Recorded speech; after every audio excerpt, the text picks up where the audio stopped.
السلام علیکم ورحمۃ اللہ وبرکاتہ۔ قارئین و سامعین، مزید ایک ویڈیو لے کر آپ کے سامنے حاضر ہوئے ہیں۔ امید کرتے ہیں کہ آپ کو یہ ویڈیو پسند آئے گی۔ عنوان ہے جن چیزوں سے روزہ ٹوٹتا نہیں لیکن مکروہ ہو جاتا ہے۔ نمبر 1، بلا ضرورت کسی چیز کو چبانا یا نمک وغیرہ چکھ کر تھوک دینا۔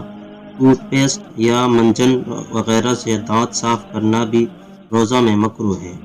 نمبر 2، تمام دن حالت جنابت میں بغیر غسل کیے رہنا۔ نمبر 3، غیبت یعنی کسی کے پیٹھ پیچھے اس کی برائی کرنا۔